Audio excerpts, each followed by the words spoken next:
நீங்கள் அதிக கேடாக நடந்தீர்களே. நீ இந்த வார்த்தைகளையெல்லாம் இந்த ஜனத்துக்கு அறிவிக்கும் போது அவர்கள் உன்னை நோக்கி, கர்த்தர் எங்கள் மேல் இத்தனை பெரிய தீங்கை கூறுவானேன் என்றும், நாங்கள் செய்த அக்கிரமம் என்ன, நாங்கள் எங்கள் தேவனாகிய கர்த்தருக்கு விரோதமாக செய்த எங்கள் பாவம் என்ன என்றும் கேட்பார்களானால், நீ அவர்களை நோக்கி, உங்கள் பிதாக்கள் என்னை விட்டு அந்நிய தேவர்களை பின்பற்றி அவர்களை சேவித்து அவர்களை பணிந்து கொண்டு என் நியாயப்பிரமாணத்தை கைக்கொள்ளாமல் என்னை விட்டுவிட்டார்களே. நீங்கள் உங்கள் பிதாக்களை பார்க்கிலும் அதிக கேடாக நடந்தீர்களே. இதோ உங்களில் ஒவ்வொருவரும் என் சொல்லை கேளாதபடிக்கு உங்கள் பொல்லாத இருதய கடினத்தின்படி நடக்கிறீர்கள். ஆதலால் உங்களை இந்த தேசத்திலிருந்து நீங்களும் உங்கள் பிதாக்களும் அறியாத தேசத்திற்கு துரத்தி விடுவேன். அங்கே இரவும் பகலும் அந்நிய தேவர்களை சேவிப்பீர்கள். அங்கே நான் உங்களுக்கு தயை செய்வதில்லை. கர்த்தருடைய நீதியான நியாய தீர்ப்பு யூதா மனுஷர் மீதும் எருசலேம் குடிகள் மீதும் வந்திருக்கிறது. எரேமியா தீர்க்கதரிசி கர்த்தருடைய நியாய தீர்ப்பின் வார்த்தைகளை யூதாவின் மனுஷருக்கு அறிவிப்பார். அப்போது அவர்கள் எரேமியாவிடம், கர்த்தர் எங்கள் மேல் இத்தனை பெரிய தீங்கை கூறுவானேன் என்றும், நாங்கள் செய்த அக்கிரமம் என்ன, நாங்கள் எங்கள் தேவனாகிய கர்த்தருக்கு விரோதமாக செய்த எங்கள் பாவம் என்ன என்றும் கேட்பார்கள். தங்கள் மீது இத்தனை பெரிய தீங்கு வருவதற்கு தாங்கள் என்ன பாவம் செய்தோம் என்று யூதாவின் மனுஷர் கேட்பார்கள். தாங்கள் செய்த தப்பிதம் என்ன என்று விவாதம் பண்ணுவார்கள். கர்த்தருடைய நியாய தீர்ப்பின் வார்த்தைகளும் கோபாக்கினையின் வார்த்தைகளும் தங்களுக்கு விரோதமாக வெளிப்படும் போது யூதாவின் மனுஷர் தங்களை கர்த்தருக்கு முன்பாக தாழ்த்த வேண்டும். தங்களுடைய பாவங்களை அங்கீகரிக்க வேண்டும். தங்களுடைய பாவங்களுக்கு மனம் திரும்பி கர்த்தருடைய கிருபைக்காகவும் இரக்கத்திற்காகவும் விண்ணப்பம் பண்ண வேண்டும். ஆனால் யூதாவின் மனுஷரோ கர்த்தருக்கு முன்பாக தங்களை தாழ்த்தவில்லை. தங்களுடைய சுய நீதியையும் சுய பரிசுத்தத்தையும் பார்க்கிறார்கள். தாங்கள் கர்த்தருக்கு முன்பாக பரிசுத்தமாகவும் மனுஷருக்கு முன்பாக குற்றமற்றவர்களாகவும் இருப்பதாக நினைக்கிறார்கள். கர்த்தர் தங்களுக்கு இவ்வளவு பெரிய தண்டனையை கொடுத்து அவர் தப்பு பண்ணுகிறார் என்று சொல்லுகிறார்கள். தாங்கள் தண்டிக்கப்பட வேண்டியவர்கள் அல்ல என்றும், தங்களிடத்தில் அக்கிரமமோ பாவமோ இல்லை என்றும் சாதிக்கிறார்கள். எரேமியா தீர்க்கதரிசி கர்த்தருடைய வார்த்தையை யூதாவின் மனுஷருக்கு அறிவிக்கிறார். அவர்கள் மீது பெரிய தீங்கு வரும் என்று சொல்லுகிறார். ஆனால் தங்களிடத்தில் ஒரு பாவமும் இல்லை என்று யூதாவின் மனுஷர் கர்த்தருக்கு விரோதமாக விவாதம் பண்ணுகிறார்கள். கர்த்தர் ஒருபோதும் காரணம் இல்லாமல் கோபப்பட மாட்டார். கர்த்தரிடத்தில் அநீதி இல்லை. அவருடைய வார்த்தைகளில் உண்மை இருக்கும். அவர் சத்திய தேவன். அவருடைய நியாய தீர்ப்பில் நீதியும் நியாயமும் இருக்கும். யூதாவின் மனுஷர் தங்களிடத்தில் பாவம் இல்லை என்று விவாதம் பண்ணும்போது கர்த்தர் அவர்களுடைய பாவங்களை அவர்களுக்கு எடுத்துச் சொல்லுகிறார். யூதாவின் மனுஷர் மீது பெரிய தீங்கு வரப்போகிறது. அவர்கள் அழிந்து போகப் போகிறார்கள். இந்த அழிவுக்கு அவர்களே காரணம். யூதாவின் மனுஷரிடத்தில் அக்கிரமமும் பாவமும் நிரம்பி இருக்கிறது. ஆனால் அவர்கள் கர்த்தருக்கு முன்பாக தங்களை தாழ்த்தவில்லை. தங்களுடைய பாவங்களுக்கு மனம் திரும்பவில்லை. கர்த்தர் தம்முடைய நீதியினால் அவர்களை தண்டிக்கிறார். அவர்களுக்கு அழிவு வருவதற்கான காரணங்களையும் கர்த்தர் சொல்லுகிறார். உங்கள் பிதாக்கள் என்னை விட்டு அந்நிய தேவர்களை பின்பற்றி அவர்களை சேவித்து அவர்களை பணிந்து கொண்டு என் நியாயப்பிரமாணத்தை கைக்கொள்ளாமல் என்னை விட்டு விட்டார்களே. நீங்கள் உங்கள் பிதாக்களை பார்க்கிலும் அதிக கேடாக நடந்தீர்களே. இதோ உங்களில் ஒவ்வொருவரும் என் சொல்லை கேளாதபடிக்கு உங்கள் பொல்லாத இருதய கடினத்தின்படி நடக்கிறீர்கள் என்று கர்த்தர் சொல்லுகிறார். யூதாவின் மனுஷர்களும் கர்த்தருக்கு விரோதமாக பாவம் செய்கிறார்கள். அவர்களுடைய பிதாக்களும் கர்த்தரை விட்டுவிட்டு அந்நிய தேவர்களை பின்பற்றினார்கள். அவர்கள் விக்கிரகங்களை சேவித்து அவற்றை பணிந்து கொண்டார்கள். அவர்கள் தேவனுடைய பிரமாணத்திற்கு கீழ்ப்படியவில்லை. கர்த்தருடைய பிரமாணத்தை கைக்கொள்ளாமல் அவரை விட்டு விலகி போய் விட்டார்கள். விக்கிரக ஆராதனைக்காரருக்கு ஒழுங்கும் கட்டுப்பாடும் கிடையாது. அவர்கள் தங்களுடைய மனம் விரும்பிய பிரகாரம் விக்கிரகங்களை ஆராதிப்பார்கள். கர்த்தரை ஆராதிக்கிறவர்களோ அவரை ஆவியோடும் உண்மையோடும் தொழுது கொள்ள வேண்டும். ஆராதனை முறைமைகள் ஒழுங்காயும் கிரமமாயும் நடைபெற வேண்டும். யூதாவின் மனுஷரும் அவர்களுடைய பிதாக்களும் புதுமையை விரும்பி அந்நிய தேவர்களுக்கு பின்னால் போய்விடுகிறார்கள். யூதா மனுஷருடைய பிதாக்கள் மாத்திரமல்ல, யூதா மனுஷரும் கர்த்தருக்கு விரோதமாக பாவம் செய்கிறார்கள். தங்கள் பிதாக்களை பார்க்கிலும் அதிக கேடாக நடக்கிறார்கள். அவர்களுடைய பிதாக்கள் செய்த பாவங்களுக்கு கர்த்தர் அவர்களை தண்டித்தார்.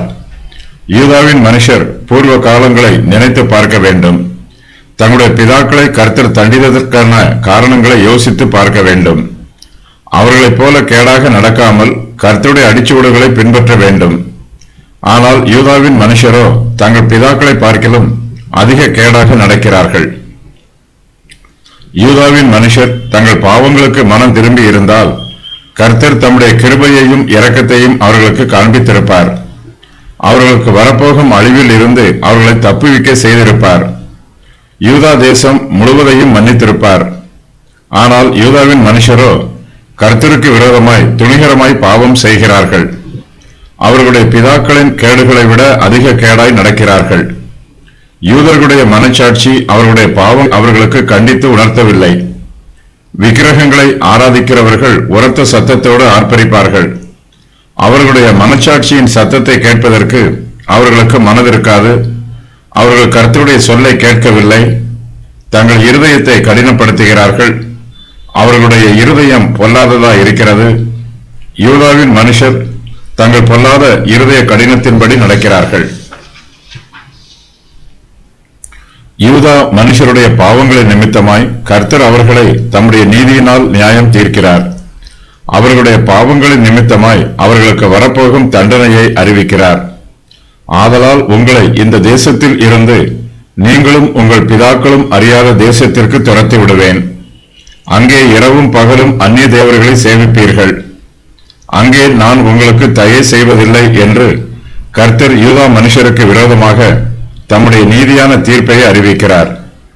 கானான் தேசம் வெளிச்சத்தின் தேசம். இது தரிசன பள்ளத்தாக்கு உள்ள தேசம். கர்த்தர் கானான் தேசத்தை ஆசீர்வதித்திருக்கிறார். கானான் தேசத்தில் பாலும் தேனும் ஓடுகிறது. கர்த்தர் இஸ்ரவேல் வம்சத்தாருக்கும் யூதா வம்சத்தாருக்கும் கானான் தேசத்தை சுதந்திரமாக கொடுத்திருக்கிறார். யூதாவின் மனுஷரோ கர்த்தருடைய ஆசீர்வாதங்களை பெற்றுக்கொள்வதற்கு அபாத்திரராய் போனார்கள். கர்த்தர் அவர்களை கானான் தேசத்தில் இருந்து அந்நிய தேசத்திற்கு துரத்தி விடுகிறார். அந்நிய தேசத்தை அவர்களும் அவர்களுடைய பிதாக்களும் இதற்கு முன்பு அறியவில்லை. கர்த்தரை ஆராதிக்கும் போது நம்முடைய ஆத்துமாவுக்கு ஆறுதலாயும் இன்பமாயும் இருக்கும். யூதாவின் மனுஷருக்கு அந்நிய தேசத்தில் கர்த்தரை ஆராதிக்கும் வாய்ப்பு கிடைக்கவில்லை. அவர்கள் அங்கே இரவும் பகலும் அந்நிய தேவர்களை சேவிப்பார்கள்.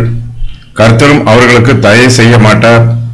அவர்களுடைய ஆத்துமாவிலே சந்தோஷமும் சமாதானமும் இருக்காது. யூதாவின் மனுஷரும் எருசலேமின் குடிகளும் கர்த்தரை ஆராதிக்க வேண்டியவர்கள். ஆனால் அவர்களோ அந்நிய தேவர்களை சேவிக்குமாறு கட்டாயம் பண்ணப்படுவார்கள். விக்கிரக ஆராதனை அவர்களுடைய இருதயத்திற்கு எலச்சையாய் இருக்கும். அவர்கள் கர்த்தரை ஆராதித்து பழக்கப்பட்டவர்கள். இப்போதோ விக்கிரகங்களை ஆராதிக்குமாறு கட்டாயப்படுத்தப்படுகிறார்கள். அவர்கள் கர்த்தரை மறந்தார்கள். கர்த்தரை விட்டு விலகி போனார்கள்.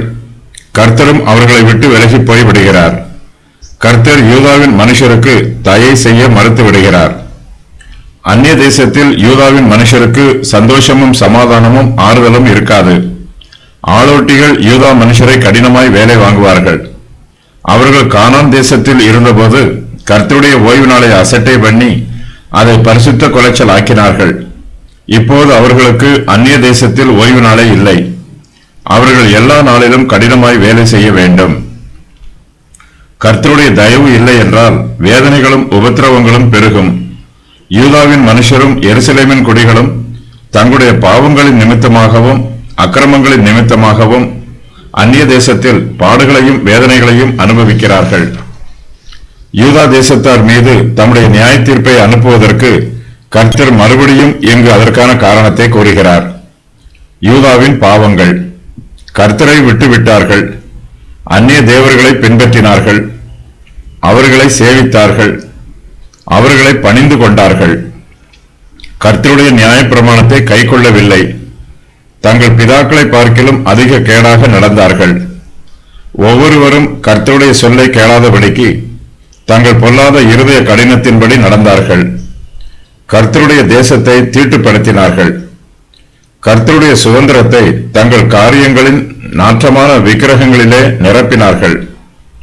யூதா தேசத்தார் அந்நிய தேவர்களை சேவித்ததினால் அவர்கள் அந்நிய தேசத்தின் சிறையிருப்புக்கு போனார்கள். கர்த்தருடைய கிருபை அவர்கள் மீது இராது. அந்நிய தேவர்கள் அவர்களை ரட்சிக்காது. அவர்களுக்கு பல வியாதிகள் வரும். இஸ்ரவேல் தேசத்தில் விக்கிரக ஆராதனையை பற்றி சிறையிருப்புக்கு பின்பு அதிகமாக கூறப்படவில்லை. இயேசு கிறிஸ்துவோ அப்போஸ்தலர்களோ தம்முடைய ஊழியங்களில் விக்கிரகங்களை குறித்து அதிகமாக குறிப்பிடவில்லை. புதிய ஏற்பாட்டு காலத்தில் புறஜாதியார் மத்தியிலேயே விக்கிரக ஆராதனை அதிகமாய் காணப்பட்டது.